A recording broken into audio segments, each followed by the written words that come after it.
Bismillahirrahmanirrahim. Alhamdulillahi Rabbil Alamin. Wa bihi nasta'inu ala umuri dunya wad din. Sayyidina wa maulana Muhammadin wa ala alihi wa sahbihi ajma'in. Innal hamdalillah nahmaduhu wa nasta'inuhu wa nastaghfiruh. ونعوذ بالله من شرور أنفسنا ومن سيئات أعمالنا من يهده الله فلا مضل له ومن يضلل فلا هادي له أشهد أن لا إله إلا الله وأشهد أن محمدا عبده ورسوله فإن أصدق الحديث كتاب الله وخير الهدي هدي محمد صلى الله عليه وسلم وشر الأمور محدثاتها وكل محدثة بدعة وكل بدعة ضلالة وكل ضلالة في النار. الحديث كما قال رسول الله صلى الله عليه وسلم. قال الله تعالى في كتابه الكريم: أعوذ بالله من الشيطان الرجيم. بسم الله الرحمن الرحيم. يا أيها الذين آمنوا عليكم أنفسكم لا يضركم من ضل إذا اهتديتم إلى الله مرجعكم جميعا فينبئكم بما كنتم تعملون. يا أيها الذين آمنوا شهادة بينكم إذا حضر أحدكم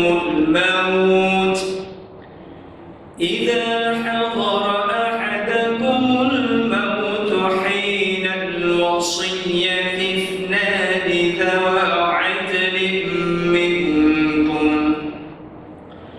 أو آخران من غيركم إن أنتم ضربتم في الأرض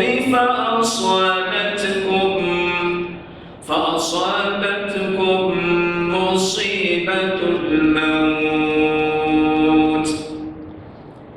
تحبسونهما من بعد الصلاة فيقسمان بالله إن ارتبتم لا نشتري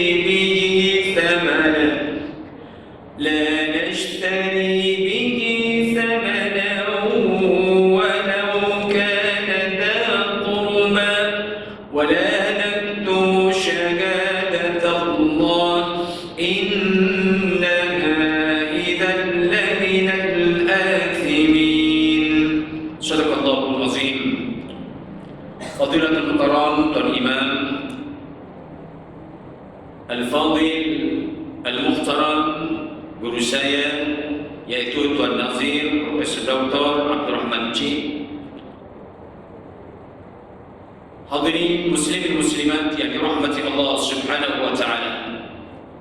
Tiada kalimat yang paling sesuai kita ucapkan di malam yang mulia ini melainkan bersyukur kehadrat ilahi. Dengan takdirnya, dengan izinnya, tuan-tuan dengan saya ditempatkan oleh Allah di tempat yang paling mulia ini yang namanya adalah masjid. Tidak ada buqa atau bumi Allah yang paling dimuliakan oleh Allah melainkan yang namanya dia adalah tempat sujud yang diistilahkan adalah masjid. Tidak ada badan tubuh manusia yang dalam posisi terbaik melainkan mereka tatkala beriktikaf, bermunajat, berzikir, beristighfar dan sujud di masjid. Dan kita maklum mulianya Masjidil Haram, begitu juga Masjid An-Nabawi dan Masjid Al-Aqsa, sebab satu istilah yaitu yang namanya adalah masjid. Bahkan masyhur dalam ayat surat Al-Isra, Subhanalladzi asra bi'abdihi lailan minal masjidil haram ilal masjidil aqsa alladzi barakna haulahu linuriyahu min ayatina innahu huwas samiul basir. Artinya dari sudut falsafatnya, sebelum Allah menganugerahkan satu mukjizat yang besar, Isra wal Mi'raj. Rasulullah sallallahu alaihi wasallam tentu supaya manusia berfikir perjalanan Nabi adalah dari masjid ke masjid. Jadi kita bersyukur ke hadrat ilahi tatkala orang ramai atau sebagian orang masih sibuk dalam aktiviti masing-masing, tapi kita masih dibagi kesempatan untuk berada di rumah Allah Subhanahu wa taala. Dan tatkala sebagian orang barangkali sekarang belum sempat sujud kepada Allah Subhanahu wa taala, tuan-tuan dengan saya baru saja mendapat nikmat yang besar menunaikan salat Maulid dengan berjemaah. Itulah keistimewaannya. Tidak ada kehidupan yang paling mulia melainkan kehidupan orang yang sentiasa ada link dengan Allah. Tidak ada kenikmatan dalam hidup melainkan dalam hidup itu sentiasa Allah arahkan ke jalan yang paling benar. Hadirin yang dirahmati Allah Subhanahu wa taala, setelah mungkin 2 bulan kita tidak berjumpa, alhamdulillah malam ini kita dapat berkongsi bersama ayat-ayat Allah. Saya percaya bahwa apabila manusia berhajat niat yang baik untuk melihat ayat Allah, itu juga dikira ibadah. Kesimpulannya, melihat ayat Allah sebelum mereka membaca pun sudah dikira ibadah. Melangkah ke tempat tertentu untuk mengaktifkan atau untuk mengkaji, memahami dan mengamalkan ayat Allah, perjalanan itu pun sudah dikira ibadah lain oleh Allah Subhanahu wa taala. Bibir dan mulut dengan manisnya, dengan senangnya, kemudian disambut oleh hati yang ikhlas apabila melihat dan membaca ayat Allah, itu pun juga dikira ibadah lain oleh Allah Subhanahu wa taala. Kemudian memahami ayat-ayat Allah Subhanahu wa taala dengan perasaan senang, dengan bersungguh-sungguh untuk mengamalkannya, itu pun juga dikira ibadah lain oleh Allah Subhanahu wa taala. Hadirin, betapa mulianya ayat ini, betapa indahnya ayat-ayat Allah Subhanahu wa taala, dan betapa hebatnya orang-orang yang hidupnya sentiasa berpaut dan berpegang dengan ayat-ayat Allah Subhanahu wa taala. Sekali lagi sebelum majlis ini kita mulakan bersama, saya suka sekali kita membaca Fatihah, kita hadiahkan kepada ibu bapa kita, sama ada masih hidup ataupun yang sudah meninggal, datuk nenek kita dan guru-guru kita, semoga mereka ditempatkan di tempat yang terbaik. Juga tidak kalah pentingnya, mudah-mudahan keberkatan majlis ini tuan-tuan dengan saya, kut-kut ada sedikit penyakit diangkat, dihilangkan oleh Allah Subhanahu wa taala, dan anak-anaknya dibagi kesehatan yang terbaik. Al-Fatihah. A'udzu billahi minasy syaithanir rajim. Bismillahirrahmanirrahim. Alhamdulillahi rabbil alamin. Arrahmanir rahim. Maliki yaumiddin. Iyyaka na'budu wa iyyaka nasta'in. Ihdinas siratal mustaqim. Siratal ladzina an'amta 'alaihim ghairil maghdubi 'alaihim waladdallin. Amin. Hadirin yang dirahmati Allah Subhanahu wa taala, malam ini saya sengaja bawa satu kitab, nama dia adalah At-Tadhkirah bil Maut fi Ahwalil Mauta wa Umuril Akhirah. Kitab ini dikarang oleh Imam Al-Qurtubi rahimahullah taala. Dia agak tebal dan saya agak suka sekali dalam konteks memahami arti kematian, dan dalam suasana di mana manusia di akhir zaman ini atau fi asril hadir disibukkan dengan bermacam ragam kesibukan, dengan bermacam ragam aktiviti, dengan bermacam ragam tujuan hidup manusia. Saya katakan tak sedikit yang mereka akan lupa dengan kematian. Sehingga ada sebagian mereka yang lalai langsung. Ada sebagian mereka aktiviti mereka ukurannya bukan untuk Allah. Ada sebagian mereka terus sibuk, akhirnya dijemput dengan kematian tanpa ada persiapan. Sehingga apabila manusia ingin tenang, tidak ada lain melainkan mereka rapat dengan ayat-ayatnya, dan tidak ada obat yang paling mendatangkan supaya insan itu lebih sedar posisi kehidupannya, melainkan ingat dengan kematian. Masyhur dalam hadis, begitu juga dalam Al-Quranul Karim, diulang-ulang oleh Allah Subhanahu wa taala yang berkaitan dengan kematian ini. Bahkan dalam konteks hadis yang lain, riwayat Abi Hurairah, di mana diriwayatkan oleh Imam An-Nasai, qala Rasulullah sallallahu alaihi wasallam, akthiru dzikra hadhihi al-ladzat. kita tengok dalam konteks hadis ini, memang benar hadis ini dikeluarkan oleh Imam An-Nasai.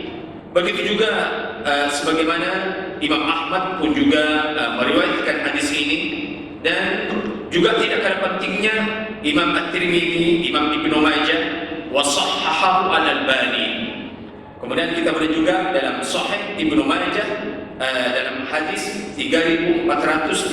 Artinya hadis ini adalah kualiti dia adalah cukup bagus sekali, dan kekuatan hadis ini adalah hebat sekali.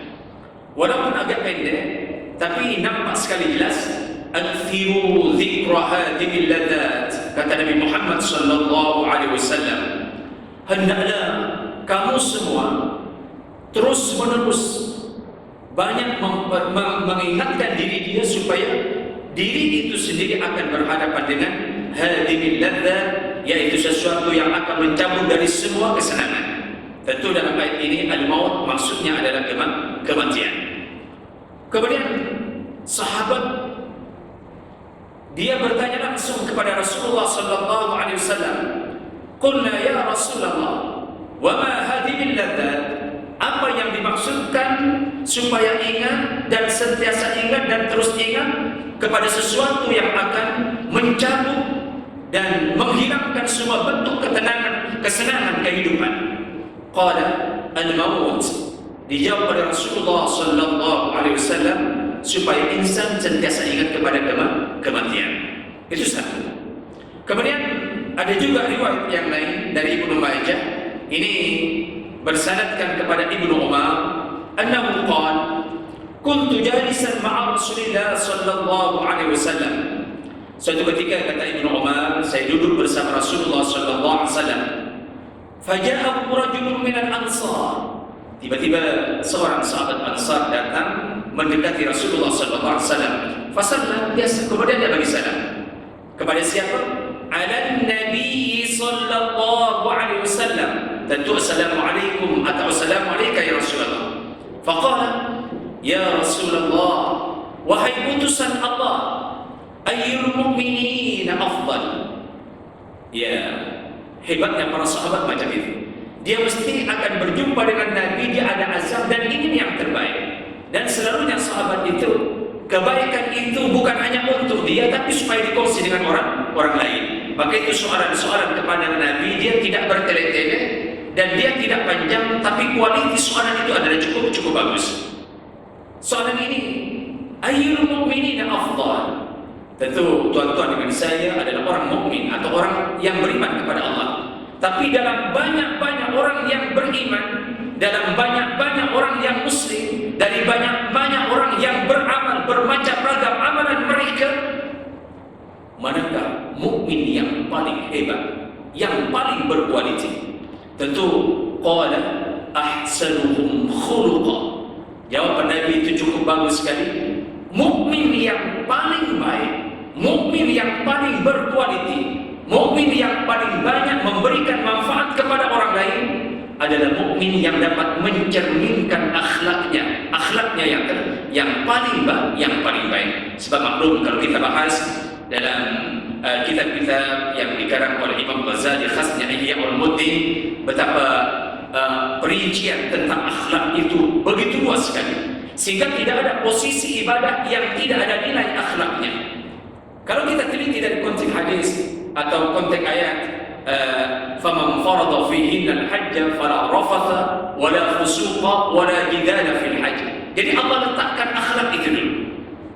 Allah letakkan posisi ibadah haji itu sebenarnya apa? Adakah dia mencukupi manasik haji saja? Adakah dia hanya katakan dia pergi ke Arafah, pergi ke Mina, kemudian dia balik tauf ifadah, kemudian dia melaksanakan sa'i Safa Marwah, kemudian dia menggunting atau mencukur rambutnya? Adakah itu? Tapi yang Nabi sebut awal-awal, faman farada fihinna al-hajj fala rafatha wala fusuqa wala jidala fil hajj, justru adalah perkongsian kehidupan antara manusia dengan manusia, supaya setiap insan dapat memberikan sesuatu yang terbaik kepada orang lain. Percakapannya dia manis, tingkah lakunya adalah terbaik, kemudian ibadahnya tersusun dengan rapi, dalam sudut kemasyarakatan dia adalah orang yang paling kehadapan, segalanya adalah tidak pernah memberikan satu contoh yang tidak baik. Percakapannya dia lemah lembut, penuh dengan ibarat-ibarat takbir yang baik. Kemudian posisi kehidupannya sentiasa memberikan manfaat kepada orang lain. Dia sentiasa ada sifat tasawuf. Dia adalah orang-orang yang sentiasa tawadhu. Itu nilai rupanya, itu yang Allah inginkan. Begitu juga dalam sembahnya, begitu juga dalam Ramadan, begitu juga dalam zakat.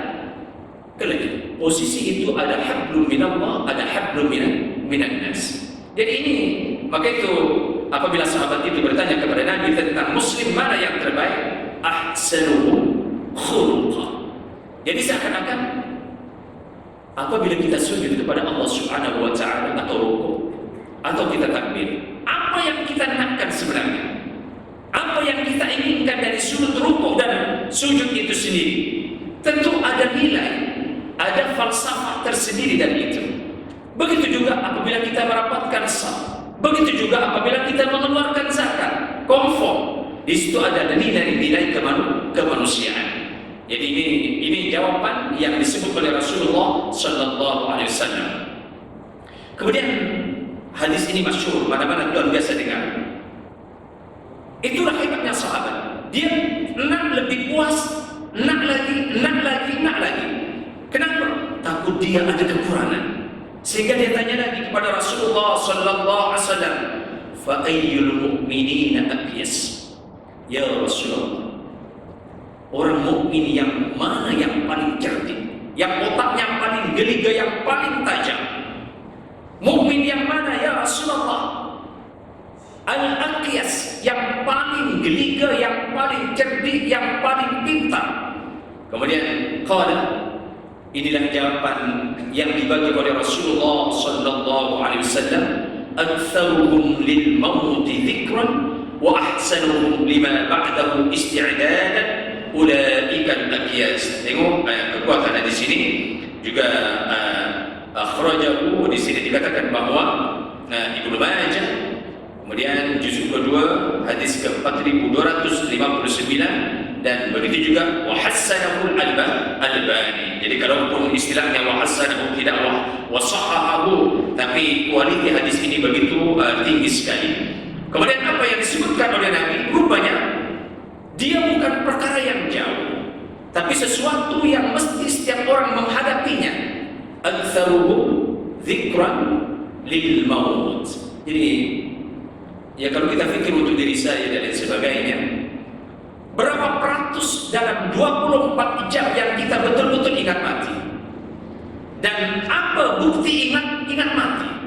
Jadi adakah ingat? Tentu dia ada tidak. Sebab apa?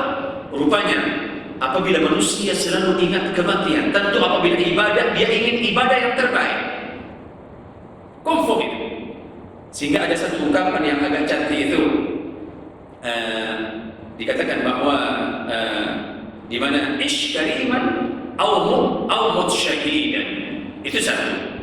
Yang kedua, seorang Islam apabila mereka adalah beramal, i'mal lidunyaka ka'annaka ta'ishu abadan, tapi wa'mal li akhiratika ka'annaka tamutu ghadan. Istilahnya itu Allah menggunakan dalam konteks kalimat ini ka'anna. Jadi ada inna, ada anna, ada ka'anna, ada laita, ada la'alla itu. Jadi kalimat ini seakan-akan beramallah untuk duniamu, seakan-akan kamu akan hidup selama-lamanya. Tapi mustahil. Artinya apabila kita bekerja yang terbaik supaya menghasilkan yang terbaik, tapi untuk akhiratmu, wa'mal li akhiratika ka'annaka tamutu ghadan. Dan ini para sahabat, para orang-orang sufi itu amanahnya. Mereka adalah apabila beramal untuk dunia dia betul-betul, kemudian apabila berhadapan dengan yang berkaitan dengan akhirat, maka seakan-akan mereka akan meninggal selepas itu. Jadi kalau kita baca dalam kitab-kitab lain, bagaimana posisi Ibnu Mas'ud apabila dia sembahyang, bagaimana posisi Sayyidina Ali apabila dia sembahyang, bagaimana orang-orang yang lain apabila dia dalam keadaan tertentu berzikir kepada Allah. Sehingga Sa'id Al-Musayyab digambarkan selama 40 tahun, kata dulu, selama 40 tahun bagaimana posisi beliau apabila betul-betul beribadah kepada Allah. Sebelum azan beliau sudah duduk di atas sajadah. Itu menandakan bahwa betapa bersungguh-sungguhnya orang-orang dulu, betapa hebatnya mereka, betapa betul-betul mereka yang akan berhadapan dengan kematian, betapa mereka isti'dad persiapan menuju kematian sehingga mereka diutamakan ke hadapan. Itulah hadirin, dari konteks hadis ini begitu saya suka sekali hadis ini, sehingga dikatakan mereka adalah orang yang paling cerdik. Jadi tidak diukur dengan angka-angka biasa yang sifatnya dia mungkin adalah sifatnya sementara. Cumanya apabila disebutkan dalam hadis ini, kenapa penting? Sebab perjalanan ini adalah cukup panjang, sehingga Nabi Muhammad SAW apa yang memberikan ingatan semacam ini. Tidakkah saya dengan tuan-tuan akan menghadapi situasi ihtidhar, atau bahasa kita itu adalah nazar. Tidak ada insan yang tidak akan berhadapan dengan itu. Dan tuan-tuan dengan saya sedang menunggu masa saja. Ada sebagian yang lama, ada sebagian lagi lama, ada sebagian yang cepat. Mana mungkin yang kita inginkan, kita memohon kepada Allah supaya sebelum kita meninggal tidak menyusahkan sesiapa. Dalam arti sebagian ada yang sakit 2-3 bulan, ada sebagian setahun memerlukan bantuan anak istrinya untuk menguruskan segala-galanya termasuk najis-najisnya. Yaitu kita tidak minta, tetapi kebarangkalian itu adalah wujud. Kemungkinan, na'udzubillah tsumma na'udzubillah, ya kemungkinan terjadi dalam kita. Walaupun kita terus berdoa supaya tidak ada dalam posisi itu. Betapa susahnya anak dan istri ya apabila menghadapi situasi itu. Itulah insan, dia tidak akan pernah dalam posisi terus-menerus naik. Dalam waktu itu, apabila bermacam ragam penyakit yang dihadapi, sebagian sudah lumpuh, sebagian sakit berterusan, sebagian tidak boleh yang tidak ada upaya langsung, semuanya memerlukan bantuan orang lain. Itulah posisi berikutnya. Tapi juga ada hamba Allah yang tidak melalui jalan-jalan itu. Tapi kepastian itu di sini dikatakan bahwa ada satu persoalan yang paling dahsyat, di mana dikatakan oleh Rasulullah sallallahu alaihi wasallam, "Anna al-'abda idza kana 'inda al-maut qa'ada 'indahu syaitanan."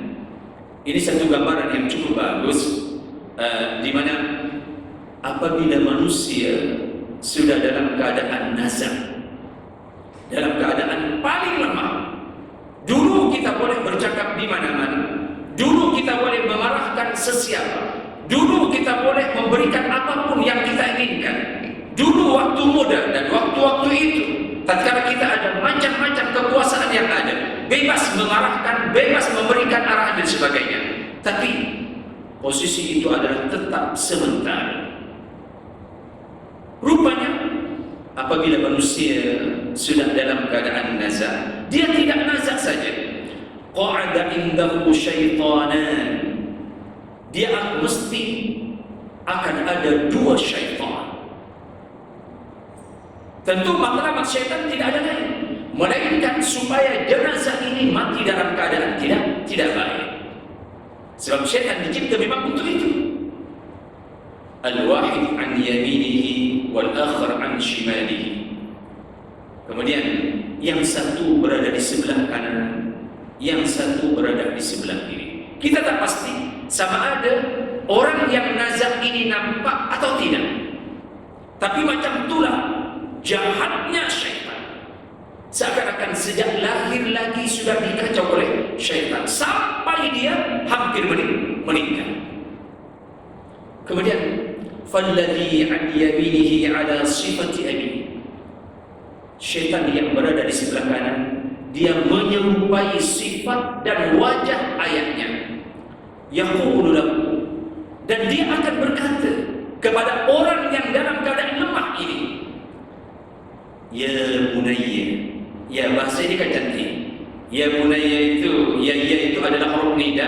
Dia tidak mengatakan ya bni atau ya waladi, sama dengan ayat yang dibaca oleh Nabi Ibrahim, ya bunayya inni ara fil manam. Kalimat ini kan kalimat memanggil, tapi dalam panggilan itu sebab sayang. Dia betul-betul sayang. Dia adalah anak saya. Begitu juga bahasa syaitan ini, supaya orang yang dalam keadaan nazak ini betul-betul mengaku dia adalah ayahnya, dan memang menyerupai ayahnya 100%. Apa yang dia kata? Kun inni kuntu alaika syafiqan wa laka mahabban walakin mut ala dini nasraniyah fahuwa khairul adyan. Bayangkan hadirin, dari mana kita akan dapat kekuatan untuk melawan syaitan ini? Melainkan aman. Tentu melainkan aman.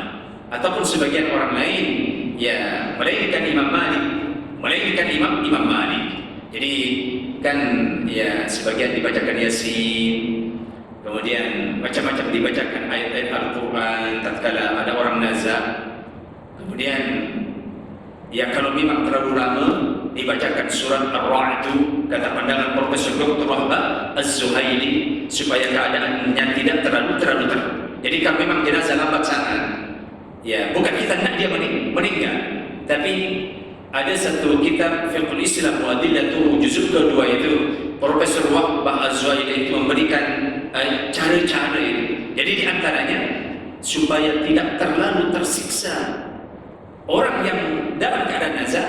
Jadi bukan hanya mereka dibacakan surah Yasin, tapi dibacakan juga surah Ar-Ra'd itu. Itu penting sekali. Tapi syaitan ini tetap syaitan. Dia tidak akan pernah mengalah. Yang paling dia nak supaya akhir perjalanan orang ini dalam keadaan tidak baik. Sehingga kalimatnya, ya bunayya inni kuntu 'alaika syafiqan wa laka mahabban, wahai anak kesayanganku, sayalah adalah orang paling sayang, sayalah adalah orang paling rapat, saya adalah orang yang paling sayang kepadamu. Dia merayu kepada orang yang dalam keadaan nazak yang lemah itu. Saya hanya minta satu permintaan, walakin mutta ala dini nasrani. Kalau boleh tengok, walakin mutta ala dini nasrani. Saya merayu supaya kamu selamat. Atas dasar saya sayang kepada kamu, matilah kamu dalam keadaan agama Kristian. Kemudian fahuwa khairul adyan. Dia sambung lagi, sebaik-baik agama, kata syaitan ini yang menyerupai ayahnya, tidak ada agama yang paling baik melainkan agama Kristian. Hadirin yang dirahmati Allah Subhanahu wa taala, yang paling dahsyat, walladhi an shimalihi ala sifati ummi, ini yang paling dahsyat. Syaitan yang sebelah kiri 100% menyerupai ibu kepada orang yang nazar. Yang nazar itu taqululah, ya bunayya, ini rayuannya lagi panjang, innahu kana batni laka wi'a. Allahu akbar. Dulu saya yang mengandungkan, artinya kamu dulu berada dalam perut saya sepanjang selama 9 bulan. Wa tadyi laka siqa. Apabila kamu lahir, sayalah yang bagi air susu kepada engkau, yang kemungkinan adalah 2 tahun. Wa fakhdi laka wita. Sepanjang hayat engkau atau dari kecil, kau sentiasa ada dalam pangkuanku. Walakin mut ala dinil yahud wa huwa khairul adyan. Itulah rayuan syaitan sebelah kiri. Yang sebelah kanan macam ini, sebelah kiri macam ini. Ini yang lagi dahsyat. Yang saya nak memandangkan kamu dulu saya yang memelihara, yang menjaga sepanjang mengandung saya susah. Kemudian lepas kamu keluar saya jaga, dibagi air susu dan sebagainya. Apabila kamu sakit saya yang merawatnya. Bahkan sanggup tidak tidur malam demi engkau. Permintaanku terakhir, kata syaitan ini, hendaklah kamu mati dalam keadaan yang Yahudi. Hadirin yang dirahmati Allah Subhanahu wa taala, sehingga dalam konteks-konteks ini tidak ada yang boleh mengalahkan semua itu melainkan amalan sekarang. Itulah ayat yang barangkali biasa kita dengar dalam konteks ayat ini. Rabbana la tuzigh qulubana ba'da idh hadaitana wa hab lana min ladunka rahmah. Surah Al-Imran ini. Rabbana la tuzigh qulubana ba'da idh hadaitana. Ya, sekarang kita doa itu. Doa ini perlu diulang. Untuk apa? Supaya ada kekuatan. Kekuatan bukan hanya sekarang time doa, tapi tatkala juga adalah waktu nazar. Sehingga hadirin yang dirahmati Allah Subhanahu wa taala, apa yang patut kita buat tatkala ziarah orang yang dalam keadaan itu? Apa yang patut kita buat? Katakan sekarang kita pergi hospital Makar, ya ramai sekarang yang sedang nazar. Kita pergi hospital Sungai Buloh, ramai orang yang sedang nazar. Mana keadaan mereka berbeza-beza. Ada sebagian warisnya tak ada langsung. Ada kemungkinan yang ada warisnya mungkin hanya seorang dua orang. Ada kemungkinan waris yang berada di sisinya tak mampu baca Al-Quran.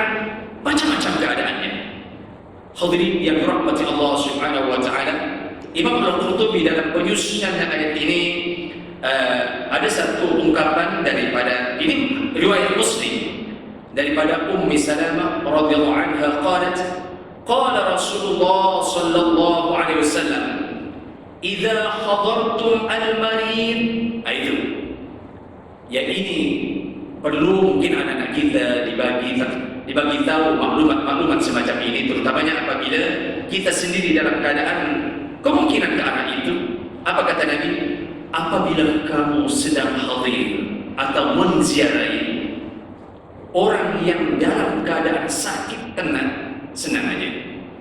Ataupun sakit biasa, apatah lagi dia tenang. Awil maita, al-maita au di'ataf kepada al-marid. Atau apabila kamu sedang berada di dekat dengan jenazah. Kan selalu mujahidin ini sentiasa ada jenazah. Jadi bukan hanya orang yang sakit biasa ataupun dia dalam keadaan tenang. Kalau ada jenazah, di situ ada akhlak.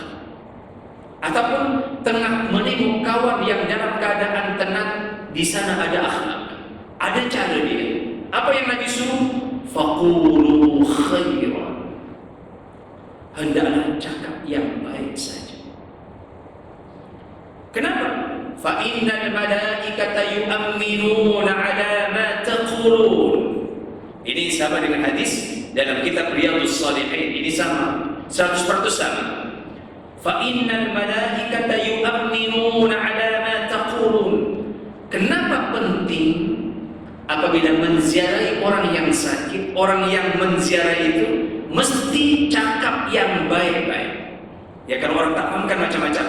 Sebagian ya bergurau, sebagian ya memata, macam-macam. Sebagian tak baca-baca langsung, ya sebagian hanya bagi bunga saja. Rupanya itu semua adalah keluar daripada akhlak yang diajar oleh Rasulullah sallallahu alaihi wasallam. Sebenarnya tidak ada satu cara apabila kita berada di tepi orang yang sedang nazar ataupun jenazah, sama ada tengah dimandikan atau lepas dimandikan atau dia sudah dikafankan, melainkan orang-orang yang hadir mesti bercakap dengan percakapan yang terbaik. Kenapa? Sebab direkod oleh malaikat. Malaikat akan mengaminkan setiap orang-orang yang datang apa yang dia cakapkan. Wallahu a'lam, tak tahu di sini selalunya apabila ada waris, kita menyembahyangkan jenazah. Walaupun di sini ada sedikit mungkin perbezaan pendapat saja ini, sebab apabila ada jenazah, tentu maklum posisi jenazah itu kan mesti miring menghadap ke sebelah kiblat. dan yang terbaik adalah dimiringkan kalau ada posisi yang sempurna. Kemudian saya tak pasti tentang posisi imam yang akan menyembahyangkan. Tentu ini dalam beberapa mazhab, Imam Malik, Imam Syafi'i, Imam Ahmad dan Imam Abu Hanifah berbeza pendapat. Sama ada imam itu kalau lelaki dia mesti berada lurus dengan perut jenazah atau berada di antara mankibaihi, yaitu, tapi secara keseluruhan di mana-mana pun dia adalah boleh. Cuma yang kita tak jumpa, kalau jenazah perempuan kepalanya mesti macam ini, kalau jenazah lelaki kepalanya mesti macam ini. Kadang-kadang ada satu tempat